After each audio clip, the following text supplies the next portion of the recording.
Olá, você que me assiste, Deus te abençoe no nome de Jesus, te dê muita graça, muita paz nesse dia. Agora, depois de alguns dias sem gravar o nosso vídeo, né, porque estávamos de férias no Brasil e gravamos o último vídeo lá e o último vídeo foi muito maravilhoso. Nós temos aqui um título da mensagem de hoje para você, que é Ele deixou Jesus impressionado. Então, ele deixou Jesus impressionado. Então, é depois desse então que as coisas acontecem. Vamos orar, depois vamos ler a palavra de Deus e depois vamos meditar juntos, pensar neste assunto que falaremos logo em seguida. Mas eu quero que você ore comigo agora. Pai Santo, no nome de Jesus, eu oro com esta pessoa que assiste o vídeo. Meu Deus, o Senhor a ama e eu sei disso. O Senhor também conhece, Deus, todas as necessidades desta pessoa que assiste o vídeo, como o Senhor conhece as minhas. Por isso, ó Deus, eu e ela rogamos ao Senhor agora.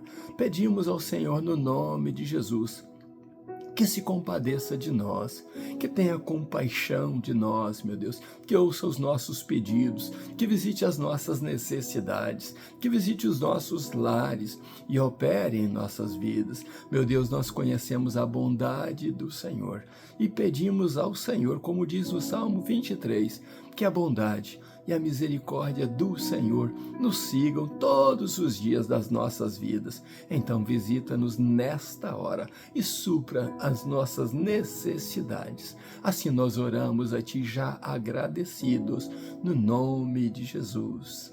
Amém. Ele deixou Jesus impressionado. Então, vamos ler Lucas, capítulo 7, versículo 1, o versículo 3, o 9 e o 10.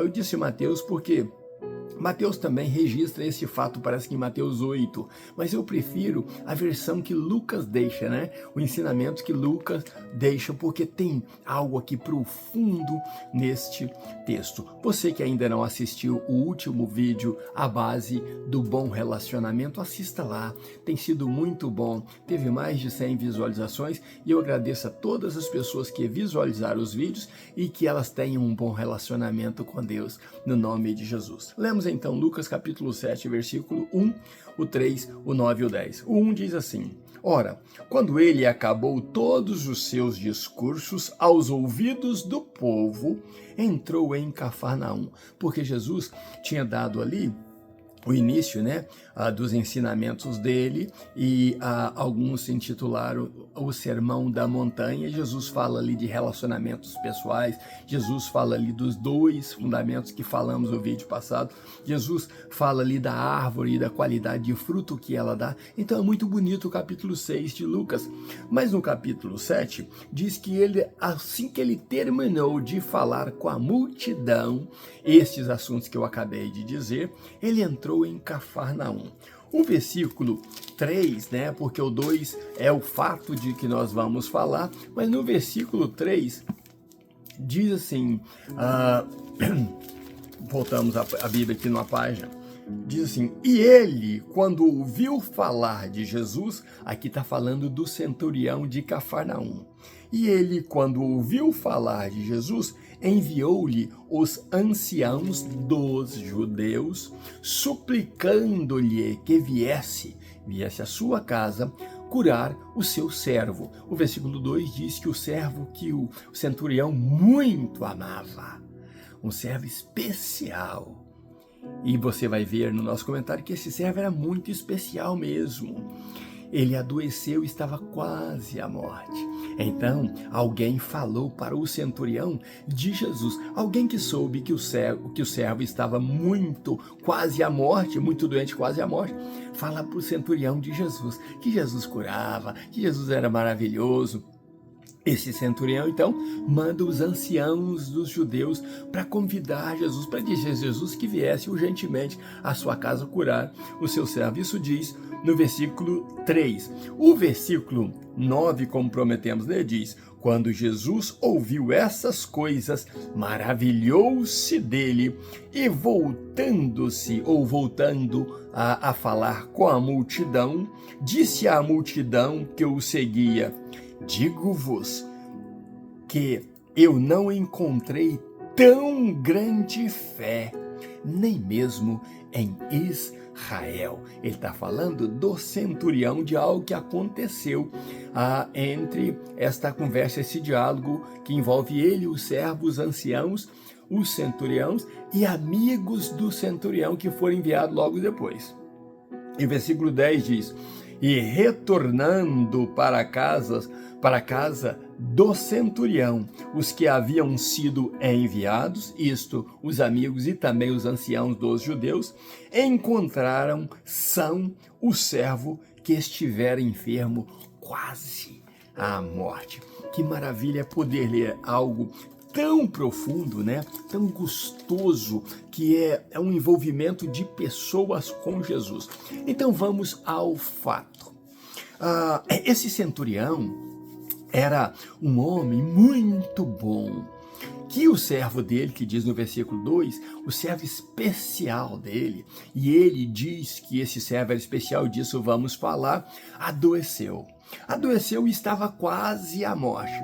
Algumas pessoas ali que gostavam desse centurião e também tinham visto o que Jesus fizera, falaram então com esse centurião a respeito de Jesus, de quem era Jesus.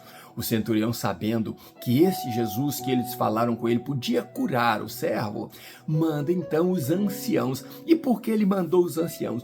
Porque ele sabia que esses anciãos tinham moral com Jesus, por Jesus ser judeu também. Ele não, ele era romano.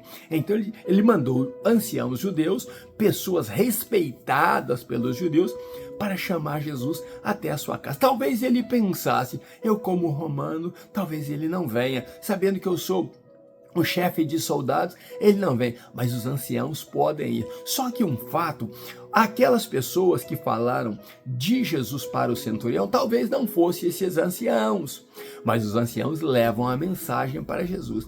Só que os anciãos chegam ali e dizem a Jesus o seguinte: olha, o centurião nos mandou aqui para te pedir para ir à casa dele. Mas eles anteciparam a Jesus dizendo o seguinte: o servo dele está enfermo e ele te mandou convidar para que o Senhor vá lá curar o seu servo. Mas nós queremos, como anciãos, dar um testemunho. Ele merece que o Senhor escute o pedido dele e vá lá, porque foi ele que nos construiu uma sinagoga. Olha que interessante, mesmo o centurião não tendo a fé, a religiosidade dos judeus, ele constrói para os judeus, ali de Cafarnaum, uma sinagoga. Interessante isso aí, é que eles disseram para Jesus, ele é bondoso, ele é uma pessoa maravilhosa. E Jesus, ao ouvir isso, e o clamor dos anciãos, sendo que todo judeu respeita muito os anciãos, Jesus resolve ir. Só que quando Jesus está aproximando da casa dele, o que faz esse centurião? Algo surpreendente. Ele continuou ouvindo as pessoas que estavam ali à sua volta falar de Jesus. E aquilo foi pesando no seu coração. Aquilo foi talvez apertando o seu coração, porque ele diz: eu convidei esse grande Jesus que eles estão falando para entrar na minha casa, mas pelo que estão me contando, ele é muito maior do que eu, ele é soberano, eu não sou digno que ele pise dentro da minha casa, porque ele é muito santo pelo que dizem. Então, o que fez esse centurião? Mandou amigos agora, já não é mais anciãos, porque os anciãos estão trazendo Jesus com eles. Ele manda amigos íntimos dele dizer a Jesus: Senhor, não te importune, eu não sou digno que tu entres na minha casa. Esse centurião se humilhou tanto que isso agradou a Jesus e ele disse: olha, Senhor, basta que o Senhor diga uma palavra e o meu servo será curado. Sabe por quê, Senhor? Eu reconheço que a tua autoridade é maior do que a minha e eu sou autoridade. Eu digo aos soldados: olha que eu tenho autoridade sobre mim, eles me mandam e eu obedeço. E eu também tenho autoridade sobre os soldados, esses 100 soldados que estão debaixo da minha ordem. E eu digo a eles, vão, e eles vão. Eu digo, faça isso, e eles fazem. E este meu servo que está enfermo é um bom servo também, sempre foi um bom servo. E eu digo a ele, faça isso, e ele, de bom servo, ele faz. Aquilo ali mostrou uma admiração a Jesus muito grande. Jesus admirou do que ouviu desse centurião. E Jesus ficou tão impactado, tão impressionado, que ele não diz para os amigos, vão, que o servo dele está curado. Ele não diz para os anciãos, vão, que o servo dele está curado. Mas ele olha para a multidão impactado com tamanha fé. E ele diz à multidão, olha que com grande fé tem este centurião. Eu digo a vocês que nem em todo Israel eu encontrei tamanha fé. E o que lemos é que Jesus, ao pronunciar isso, eu penso que saiu dele poder, eu penso que saiu dele virtude, que chegou lá na casa daquele centurião. Acredito que eles sentiram lá a presença de Deus, tanto o centurião quanto os que falavam com ele a respeito de Jesus. E na hora que chegou a virtude de Jesus lá, a Bíblia diz que o servo foi curado. E quando os amigos e os anciãos voltaram à casa, os amigos do centurião e os anciãos voltaram à casa do centurião, lá encontraram também o servo que estava quase à morte, curado. Eu vou postar como capa deste vídeo a minha mão, o que aconteceu ontem. E vou mostrar aqui a mão para vocês com o curativo na minha mão, mas mexendo normalmente, movimentando normalmente. Sabe por quê? Porque vindo do Brasil para os Estados Unidos, de anteontem para ontem, aconteceram 2 milagres. Jesus é Senhor dos milagres. Eu estou contando estes milagres. Eu tive o privilégio de encontrar no Brasil pastores, o pastor Lenilson, sentar com ele, o pastor Lenilson, o pastor Leonildo, sentar com ele, sentar com o pastor Santana, amigo meu de adolescência, conversar com eles, conversar com outros pastores, que Deus colocou no meu caminho, que é o pastor Marcílio, já no embarque, o pastor Marcílio da Igreja Batista do Calvário, governador Valadares, já no embarque, nos conhecemos ali. Colocar também o meu pastor amigo, o pastor Luiz Melo, que é meu amigo há mais de 30 anos, eu poder encontrá-lo, por providência de Deus no aeroporto. Então, muitas pessoas têm o privilégio ali de falar de Jesus para criança, para adolescentes no Brasil, para jovens no Brasil, poder ministrar ali para pessoas de idade também. E Deus me deu muita alegria em poder falar de Jesus nesses 35 dias, ou quase 37, devido a perder o avião. O voo de volta no Brasil foi maravilhoso, tudo o que aconteceu ali. Mas ao voltar, entramos no avião, sentado em cadeiras diferentes, eu e minha esposa, porque o avião estava super lotado e algo aconteceu maravilhoso. Uma criança, um bebê ali de aproximadamente de 1 a 3 meses no máximo, chorava muito. Chorava quase toda a viagem.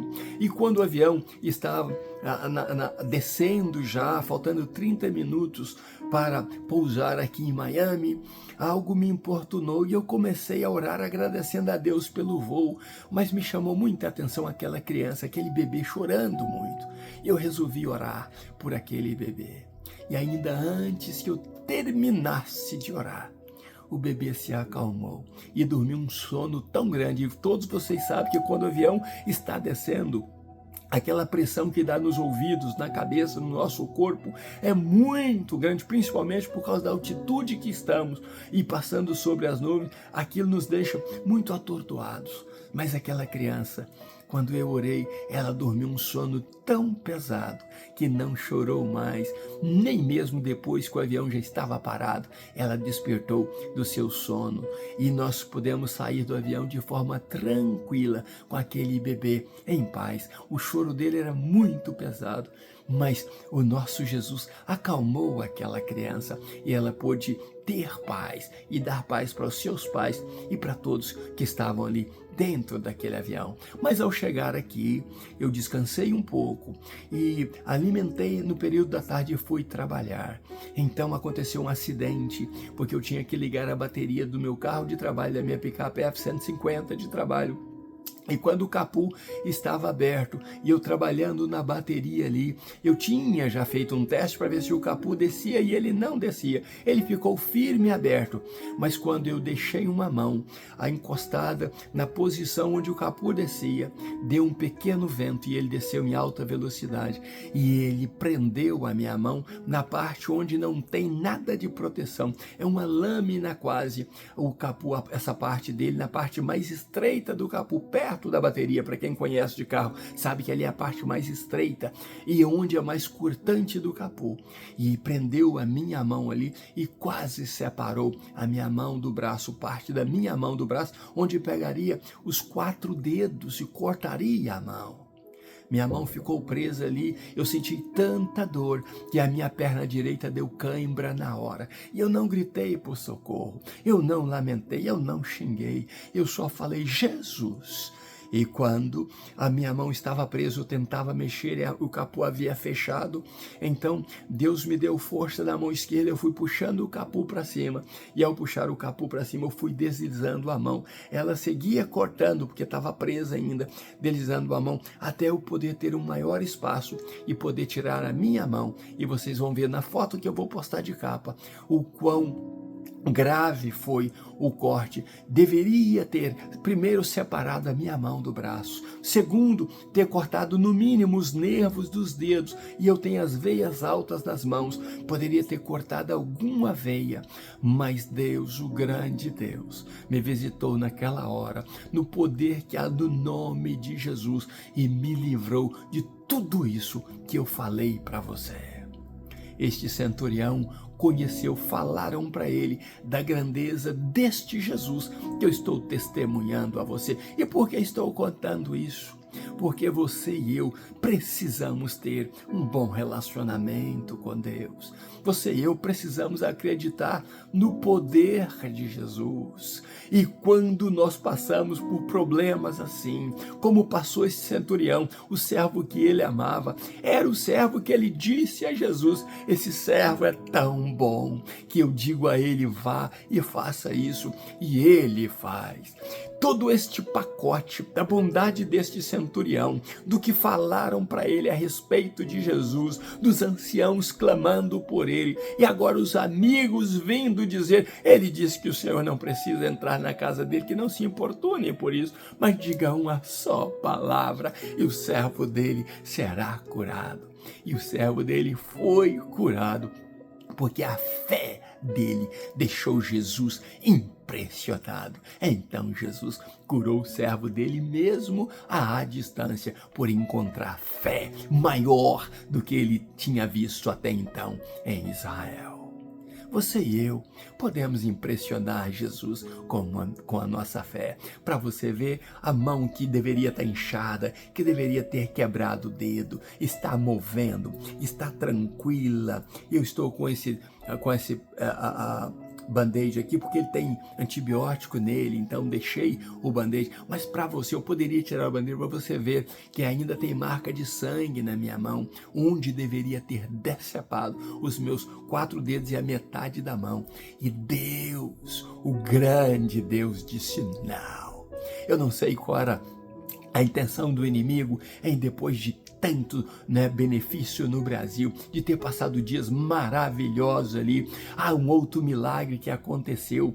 O rapaz ali que toma conta ali para mim, ele tem uma horta e um peixeiro ali. O João da Zildinha, como todos conhecem ali, o pai da Sarlete. E o João, aconteceu algo sobrenatural, ele tem 1.500 tilápias lá no peixeiro que ele fez da minha piscina maior na minha chácara, e de repente, depois que eu cheguei ali, os peixes dele começam a morrer, e no primeiro dia ele tirou 5 quilos de peixes mortos. Eu fui lá no segundo dia, com tanto peixe morto, eu aproximei da piscina e do peixeiro, e ali tinha muitos peixes mortos, a flor da água, e outros peixes tentando respirar por falta de oxigênio na água. Iriam morrer todos os peixes dele. E no dia seguinte, ele tirou mais de aproximadamente 15 quilos de peixes mortos ali. Eu pensei naquilo e perguntei: João, o que mais está acontecendo? Ele disse: olha, no meu canteiro, com as alfaces mais lindas, eu tirei uma alface de lá e as outras murcharam. E eu disse: João, isso é algo espiritual, e eu vou orar por isso. E eu dobrei os meus joelhos e disse: Senhor, esta propriedade, o peixeiro é de João, a horta é de João, mas é dentro da minha propriedade, e dentro da minha propriedade não vale, é encantamento. E dobrei os meus joelhos ao chão e orei ao Senhor, pedindo ao Senhor que livrasse, que não deixasse o João tomar prejuízo tamanho e perder ali todos os peixes, porque ele diz: eu vou perder todos os peixes morrerão. Mas esses 15 quilos foram os últimos 15 quilos de peixes mortos que ele tirou. Deus curou o peixeiro do João. Deus ouviu as nossas orações, e lá está, né, a horta dele linda, e as mais de 1.500 peixes que ele tem ali dentro estão, porque ele tem tilápia, ele tem cascudo, ele tem outros peixes ali. Deus fez produzir muito mais, e os peixes dele estão felizes ali, e nada anormal, nenhum peixe morreu mais, porque Deus tocou nos peixes do João. Você e eu somos mais importantes do que peixes, do que alface, do que horta. Para Deus, Deus quer tratar com você, Deus quer abençoar você. E nessa simplicidade, tanto quanto o centurião foi simples ali, eu quero ser simples diante desse vídeo para dizer a você que Ele ouve a tua oração, que Ele ouve aqueles que clamam por você, como ouviu os centurianos ali de Israel e os amigos do centurião. Ele quer ouvir você também, Ele quer abençoar você, Ele quer ter uma aliança, um relacionamento com você, mas você e eu precisamos procurar, com a nossa fé, com a nossa humildade, com a nossa bondade, impressionarmos Jesus. Ele quer se impressionar comigo e com você. Mostremos a Ele o quanto confiamos nele, mostremos a Ele o quão bom Ele tem sido para conosco. Hoje eu ouvi um áudio que me deixou muito feliz, do pastor Disseu, o meu amigo, que ele disse que quando pela manhã ele escuta os meus vídeos, isso anima ele a trabalhar, anima ele a entender o quanto Deus cuida dele. E quando ele ouve pela noite o vídeo, quando ele assiste pela noite, ele diz que a minha voz, né, glória a Deus por isso, é tão confortável com a palavra de Deus, que ele dorme a noite toda sono tranquilo. Obrigado, meu querido irmão pastor Disseu. Eu te amo em Cristo Jesus, e você é um grande obreiro do Senhor Jesus. Que sigamos pregando a palavra de Deus. Eu estou motivado, com agora 1.004 vídeos, dizer a você que Jesus quer ter um relacionamento íntimo com você. Ele quer que você confie nele. Ele quer que você deposita a tua confiança nele, e que cada dia você possa despertar dizendo: Senhor Deus, eu estou hoje mais motivado do que nunca. Nada vai me parar. Não é acidente de mão, não é uma criança chorando no avião, um bebê chorando no avião, não é problema algum que vai me separar do Senhor. Eu quero ser capaz de amar as pessoas como aquele centurião amava o seu servo, né? Estimava o seu servo. Eu quero amar as pessoas e orar por elas, e dizer que em Cristo Jesus há solução para todos os problemas. Que Deus abençoe você, abençoe a sua família, que você tenha fé em Deus, e que Jesus possa dizer lá no céu: olha, eu estou achando um homem e uma mulher de tamanha fé que nem em Israel eu encontrei igual. Deus te abençoe, Deus te guarde, no nome de Jesus. Assista os outros vídeos, se inscreva no canal, me ajude a levar a palavra de Deus, compartilhe para mais pessoas. Tem pessoas precisando ouvir aquilo que Deus tem para elas através da tua boca e da minha. Um grande abraço meu. Na minha meditação ainda, já passei aproximadamente das 8 horas para quase 9 horas. Já tive o privilégio de orar 3 horas de joelho, hoje 3 horas e 10 minutos, porque é bom falar com Deus. Fale com Deus também, você. Que Deus te abençoe no nome de Jesus. Um abraço meu, pastor Riva Martins. Não se esqueça que eu te amo com o amor do Senhor e eu quero ver o teu sucesso no nome de Jesus. Abençoado e abençoada por Deus. Um grande abraço meu e até o próximo vídeo, se Deus quiser.